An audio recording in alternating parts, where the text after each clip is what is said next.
Off the coast of India, there's an island roughly the size of Manhattan where the people living on it have never once let a single outsider set foot, and everyone who's tried in the last 20 years has either turned back or didn't survive the attempt.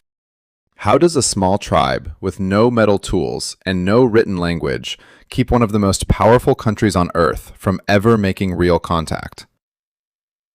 And why, in this case, is that same government working just as hard to keep everyone else out? This is the true story of North Sentinel Island and the Sentinelese people, one of the last uncontacted societies left on the planet, and quite possibly the most protected piece of land anywhere in the world. By the end of this video, you'll understand exactly why it stayed this way, and you'll pick up 3 advanced English words you'll actually hear in real conversations, not just textbooks. Let's get into it. North Sentinel Island sits in the Bay of Bengal, part of India's Andaman Islands, covered almost entirely in thick tropical forest. The people who live there, known as the Sentinelese, are believed to descend from some of the very first humans to leave Africa, possibly 50,000 years ago or more, making them one of the oldest continuous human lineages anywhere on Earth. What makes them almost unique isn't just their isolation. There's no confirmed evidence they practice agriculture, and no confirmed evidence they even know how to create fire from scratch, which would make them, quite possibly, the only people left on the planet still living at a genuinely Paleolithic level of technology. Their language has never been recorded or translated by anyone outside the island. Nobody alive today can tell you what a single Sentinelese word actually means. Nobody even knows exactly how many of them there are. Estimates range from around 50 people to several hundred, because no one has ever been able to get close enough, long enough, to count. The hostility the Sentinelese show outsiders today didn't come from nowhere. In the 1880s, a British colonial officer named Maurice Portman led an expedition that captured several Sentinelese people, an elderly couple and a group of children, to study them. The adults died within days, from diseases their bodies had never been exposed to and had no defense against. The children were eventually returned to the island with gifts. Many historians believe that single event helped shape generations of distrust that followed. Through the 20th century, Indian officials made repeated attempts at peaceful contact, dropping off coconuts, bananas, and metal tools from boats offshore, sometimes every few years for decades. Results were wildly unpredictable. The same tribe that quietly accepted gifts on one visit might meet the next boat with a hail of arrows the moment it got close to shore.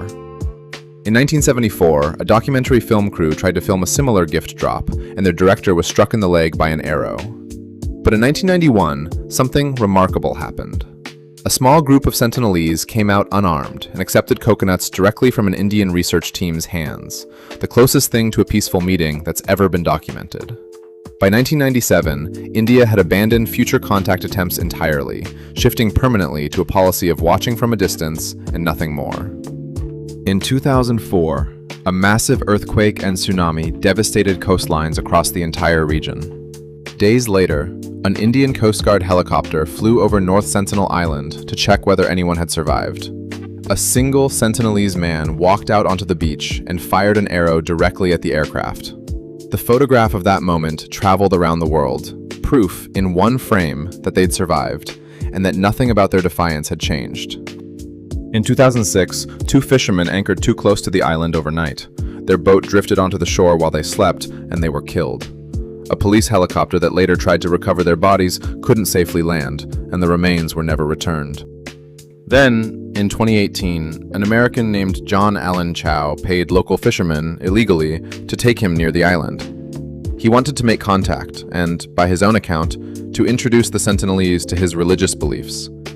He was killed on the beach shortly after he arrived. The fishermen who'd brought him watched from a distance and later told police they saw his body being buried in the sand. Indian authorities arrested several of the fishermen involved, but ultimately chose not to attempt recovering his body and not to pursue any action against the tribe itself.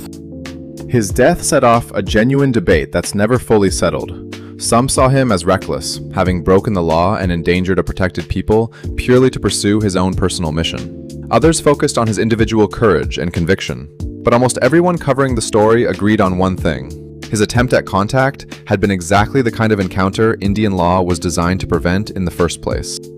It would be easy to assume the Sentinelese are simply left alone because they're dangerous, but the deeper reason runs the other direction. They're being protected, and the vulnerable ones, medically speaking, are them.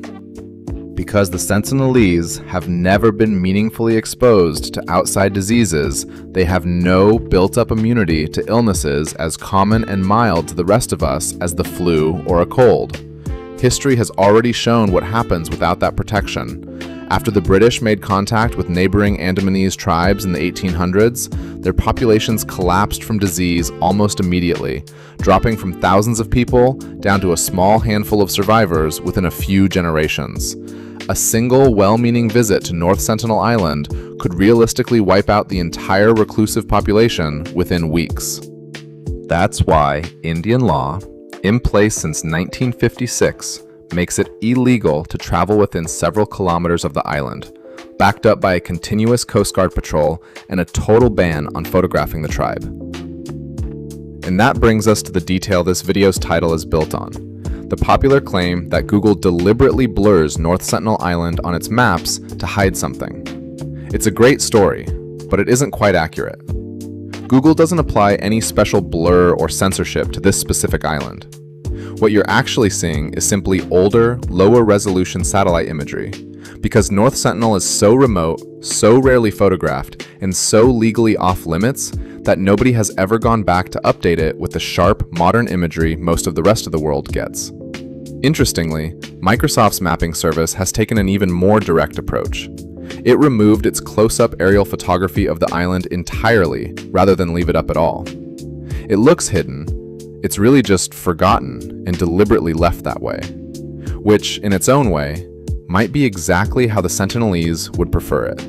Today, the policy hasn't changed. Indian patrol boats still circle the island's waters, monitoring from a distance, never approaching the shore. No scientist, journalist, or government official has set foot on North Sentinel Island in decades. And under current law, none legally can. North Sentinel isn't entirely alone in this either. Anthropologists estimate there are still a small number of other uncontacted groups scattered around the world, mostly deep in the Amazon rainforest and the interior of New Guinea. But none of them live under quite the same combination of legal protection, armed patrol, and worldwide fascination as the Sentinelese. It's an oddly unprecedented situation in the modern world.